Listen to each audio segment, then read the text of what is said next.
started hanging out in high school. He wouldn't hang out with me until then. Once Ben had made a name for himself in local. For decades, Hollywood has sold us the image of Matt Damon and Ben Affleck as the ultimate story of friendship.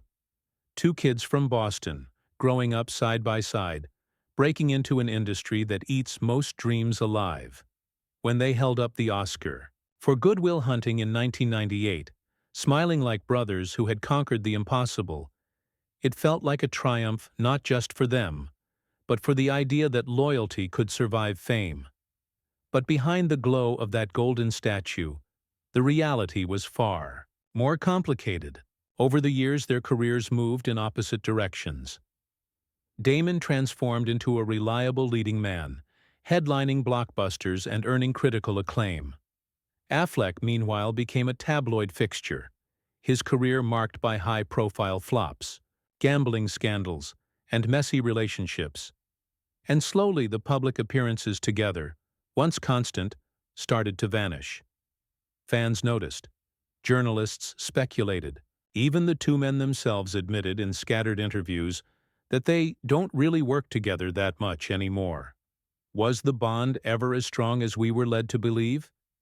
This is the story of how one of Hollywood's most celebrated friendships blurred the line between genuine brotherhood and carefully packaged illusion. Was it ever real, or just another Hollywood act? The legend of Matt Damon and Ben Affleck's friendship was crafted long before Hollywood embraced it. Growing up just blocks apart in Cambridge, Massachusetts, the two boys forged a bond rooted in ambition. They shared a joint bank account to cover audition expenses, traveled together on buses to casting calls, and spent countless hours rehearsing lines in Damon's mother's house. This backstory was irresistible for the media. Two working-class kids chasing an impossible dream together. Their breakthrough came with Good Will Hunting in 1997. Written and performed by both, the film became an unexpected critical and commercial triumph. When they won the Academy Award for Best Original Screenplay in March 1998, they stood on stage in tuxedos that seemed too big for their boyish frames, overwhelmed with joy. "We're just two guys from Boston," they shouted, instantly cementing themselves as the embodiment of loyalty and shared success. That Oscar night turned their personal story into Hollywood mythology. From there, the image only grew stronger. They appeared together on the cover of Entertainment Weekly, their faces side by side with bold headlines celebrating Hollywood's best friends. On the Oprah Winfrey Show, they teased each other like lifelong siblings, a banter so natural it became a performance in itself. Red carpet photographers captured them shoulder to shoulder, often styled in suits that mirrored each other's look, their arms draped casually as if to say, "This is unbreakable." Studios recognized the value of the Damon Affleck narrative. It wasn't just about selling a film, it was about selling a friendship. Their work with director Kevin Smith in Dogma, 1999, reinforced the partnership, casting them as celestial brothers fallen from grace. In 2001, they launched Project Greenlight on HBO, positioning themselves as mentors giving back to aspiring filmmakers. Publicists leaned into this package deal, ensuring that interviews with one inevitably circled back to the other. The myth carried cultural weight. A 1999 profile in Rolling Stone hailed them as the last great bromance of American cinema, a friendship supposedly immune to Hollywood's corrosive nature. Fans embraced the story as proof that authenticity still had a place in an industry built on artifice. Even when their careers diverged in the early 2000s, Damon stepping into prestige projects like The Bourne Identity and The Departed, while Affleck shouldered blockbusters such as Pearl Harbor, the friendship narrative was still reinforced through public appearances. Photographs, interviews, and magazine spreads emphasized continuity. No matter where fame carried them, Damon and Affleck remained inseparable. For audiences, the illusion hardened into truth. Their bond wasn't simply a detail, it became part of their brand. The sight of Damon without Affleck, or Affleck without Damon, felt almost unnatural. In an industry addicted to reinvention, their friendship became one of the rare constants. But the stronger the illusion, the more fragile it was destined to be. For years, Matt Damon and Ben Affleck were framed as Hollywood's proof that loyalty could outlast fame. But as their careers unfolded, the flawless narrative began to show its first fractures.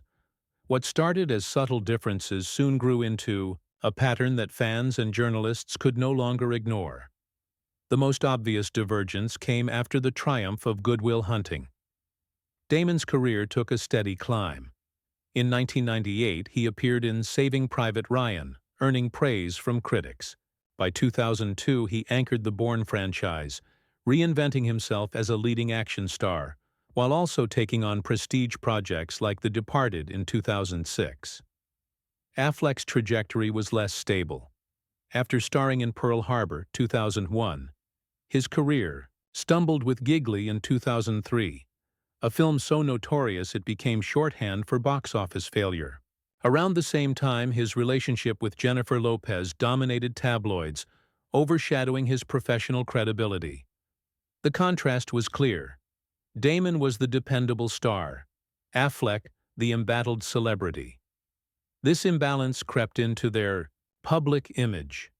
Where they had once walked red carpets together, Damon began appearing alone, flanked instead by co-stars like Leonardo DiCaprio or Emily Blunt. Press junkets reinforced the distance. Damon toured Europe for the Bourne supremacy, without his longtime friend in sight. Meanwhile, Affleck's promotional tours were often defensive affairs, battling questions about failed projects or his private life rather than celebrating artistic achievements. Their joint venture, Project Greenlight, exposed another difference. When the series debuted on HBO in 2001, both were presented as equal mentors. But as seasons progressed, Damon appeared more engaged and vocal in shaping the show's narrative. When the project was revived in 2015, Damon's comments on diversity in filmmaking ignited widespread backlash. Affleck, instead of defending his friend publicly, kept his distance. Viewers noticed the lack of unified front, a striking change from the days when they moved in lockstep. Personal lives widened the divide even further. Damon married Luciana Barroso in 2005, retreating into a relatively quiet family life with their 4 daughters. Paparazzi rarely captured him outside film sets or award ceremonies. Affleck, by contrast, became a staple of the tabloids. His marriage to Jennifer Garner unraveled in public, and photos of him smoking alone, looking weary and defeated, turned into viral memes. The stark difference between Damon's stable image and Affleck's troubled persona only deepened perceptions that they now lived in separate worlds. Even their reputations as professionals began to differ. Directors spoke of Damon's rigorous preparation and discipline, contrasting with Affleck's more unpredictable choices. While Affleck would eventually win acclaim as a director with Argo in 2012, the years leading up to it had left his reputation bruised. Damon was viewed as the steady craftsman, Affleck as the risk-taker who often stumbled.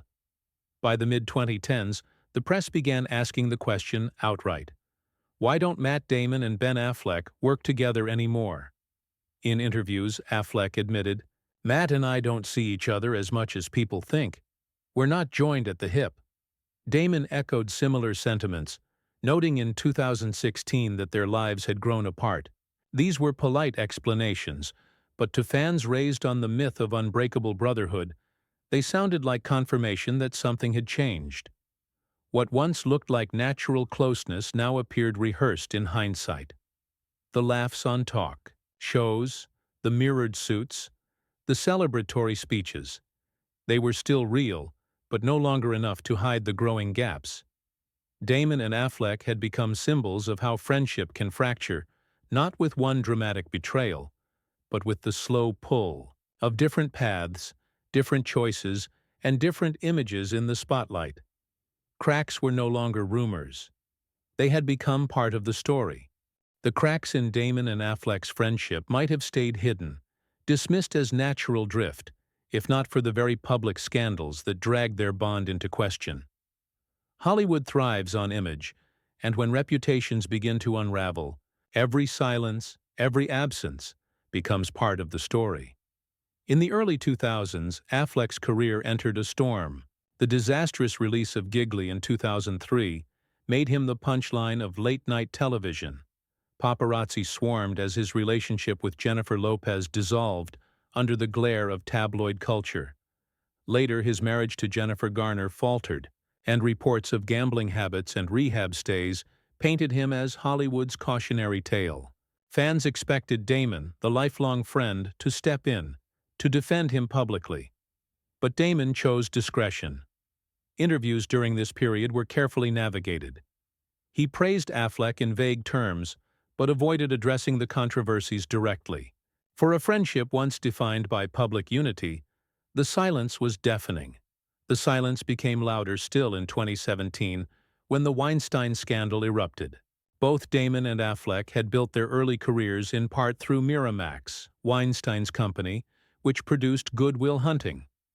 Old photographs of them standing beside Weinstein resurfaced across the internet, fueling questions about how much they knew. Damon, attempting to defend his position, gave an interview where he distinguished between different levels of misconduct, a statement that backfired immediately. Critics accused him of minimizing survivors' voices. At the same time, Affleck faced his own reckoning when footage from 2003 showed him groping MTV host Hillary Burton. Together, the once idealized friends were suddenly tied to Hollywood's darkest reckoning. The myth of purity surrounding their friendship cracked under the weight of real-world scandal. The public reaction was swift. Major outlets ran headlines like, "Did Damon and Affleck know?"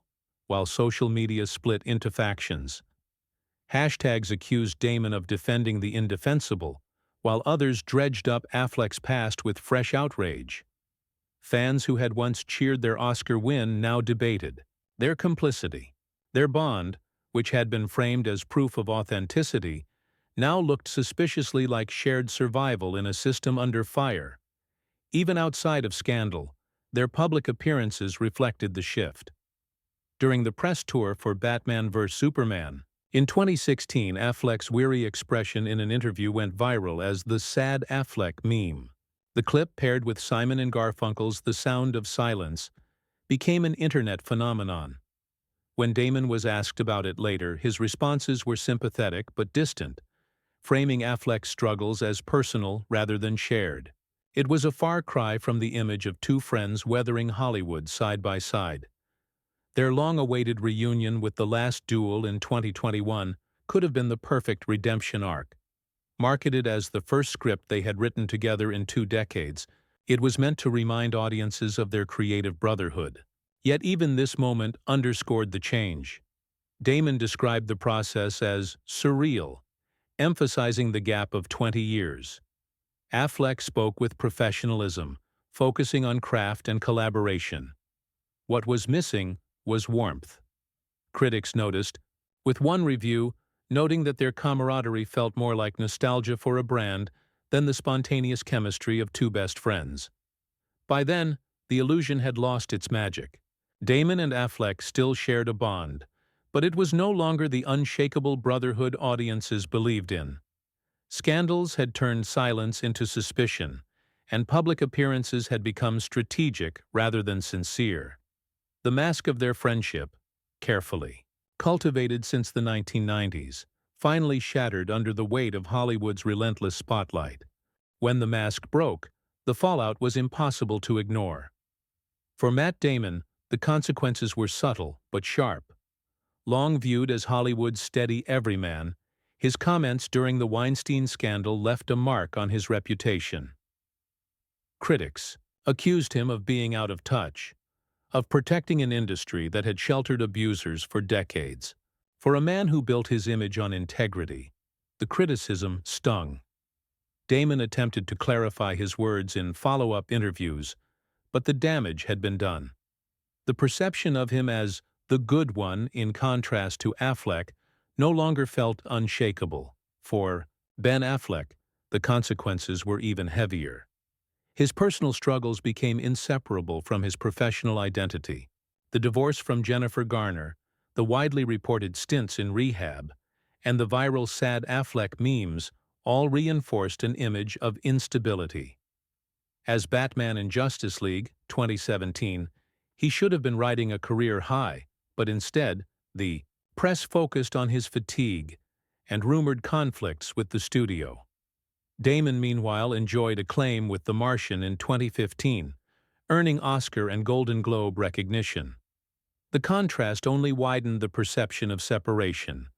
Damon as the professional, survivor, Affleck as the fallen star. Hollywood adjusted its narrative accordingly.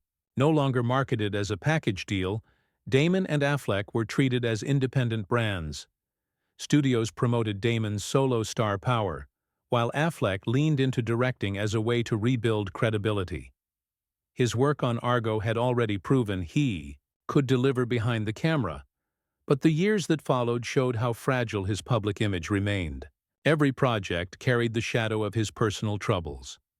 The long-awaited reunion in 2021 with The Last Duel was framed as a comeback, not just for Affleck, but for the friendship itself. Directed by Ridley Scott and co-written by Damon, Affleck, and Nicole Holofcener, the film premiered at the Venice Film Festival. Promotional interviews were carefully orchestrated. Reporters asked about their writing process, the nostalgia of collaborating again, and whether the brotherhood had endured. Damon described it as a return to where it all started. Affleck spoke of rediscovering the joy of writing with his oldest friend. The answers were measured, perhaps even rehearsed, designed to reassure audiences that the friendship had survived. But not everyone was convinced. Critics noted that The Last Duel underperformed at the box office, despite solid reviews. Some argued that the Damon Affleck brand was no longer the draw it once was. The world had changed, and so had the audience's expectations. Instead of seeing them as symbols of loyalty, many now viewed their bond as a reminder of how Hollywood sells friendship as part of the package. Think pieces asked whether audiences ever truly believed in the bromance, or if they had simply been sold a fantasy by publicists and studios. For fans, reactions were divided. Some defended their bond, pointing to decades of shared history and collaboration as proof that the friendship was genuine, even if life had taken them in different directions. Others argued that the myth had always been more valuable to Hollywood than to the men themselves. Online debates echoed this tension. Was the friendship real but strained? Or had it always been a brand, polished and repackaged whenever convenient? In the end, the absence itself became part of the story. Each time Damon walked a red carpet without Affleck, each time Affleck faced a scandal without Damon publicly at his side, the silence spoke louder than any statement. The brotherhood still existed, but not in the way the public had once believed. Looking back, the story of Matt Damon and Ben Affleck is more than just a tale of two actors. It's a cultural blueprint for how Hollywood packages intimacy and sells it as part of the product. Their friendship became a marketing tool as much as a personal bond, shaping the way audiences consumed not only their movies, but the very idea of authenticity in an industry built on illusion. In the late 1990s, their story was a comfort, proof that fame didn't have to sever real connection. But as their careers diverged and scandals took center stage, the image of brotherhood revealed its fragility. Fans who once celebrated the friendship began to recognize the mechanics behind it. The stylists, the coordinated interviews, the joint magazine spreads.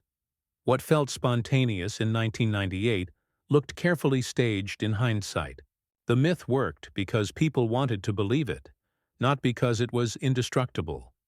Their legacy is twofold. On one hand, Damon and Affleck remain admired for their genuine achievements. Good Will Hunting endures as a symbol of creative passion, a project that proved two unknowns could write their way into Hollywood history. Affleck's triumph with Argo and Damon's continued success with films like The Martian show that both men, in their own ways, achieved lasting careers. The friendship, whether whole or fractured, was part of what propelled them there. On the other hand, the way their bond unraveled has made audiences more skeptical of Hollywood narratives. Viewers are savvier now, quick to question the authenticity of every best friend label slapped on co-stars. They see the seams in the packaging, recognizing how studios weaponize relationships to generate buzz. Damon and Affleck's journey has become a case study in media literacy, a reminder that even when intimacy is real, its public presentation is often curated, polished, and sold like any other product. Theirs is not a unique story. Other duos, Vinny, Diesel and The Rock, Paris Hilton and Nicole Richie, Taylor Swift and Katy Perry, have all experienced friendships that were as performative as they were personal. What sets Damon and Affleck apart is the sheer length of the illusion. For over 2 decades, the myth endured, long enough to convince generations of fans. That endurance is its own legacy, proof of how powerfully Hollywood can shape our perceptions and how long an illusion can survive before reality intrudes. Today, their friendship exists in a more complicated form, real but reshaped by time, careers, and scandal. They may no longer embody the perfect picture of loyalty, but they remain symbols of something larger, the tension between authenticity and performance in celebrity culture.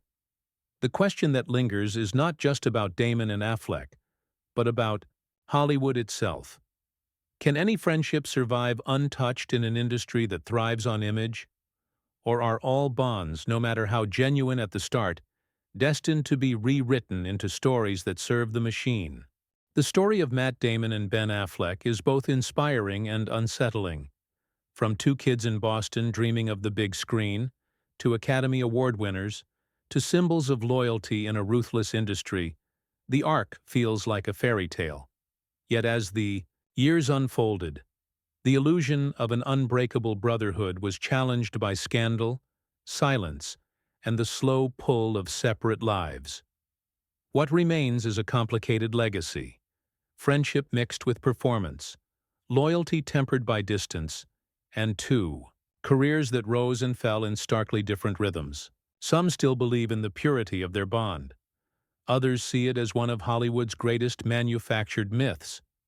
Perhaps the truth lies somewhere in between. A friendship both real and performed, both intimate and staged, always shaped by the spotlight that never let them simply be 2 friends from Boston. So, what do you think? Was the Damon Affleck brotherhood ever as genuine as we were told, or was it always a story polished for public consumption? Let us know in the comments.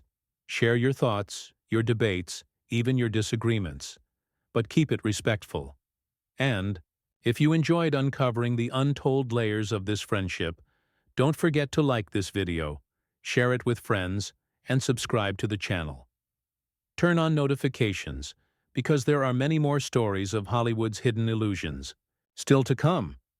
In Hollywood, even brotherhood can be scripted.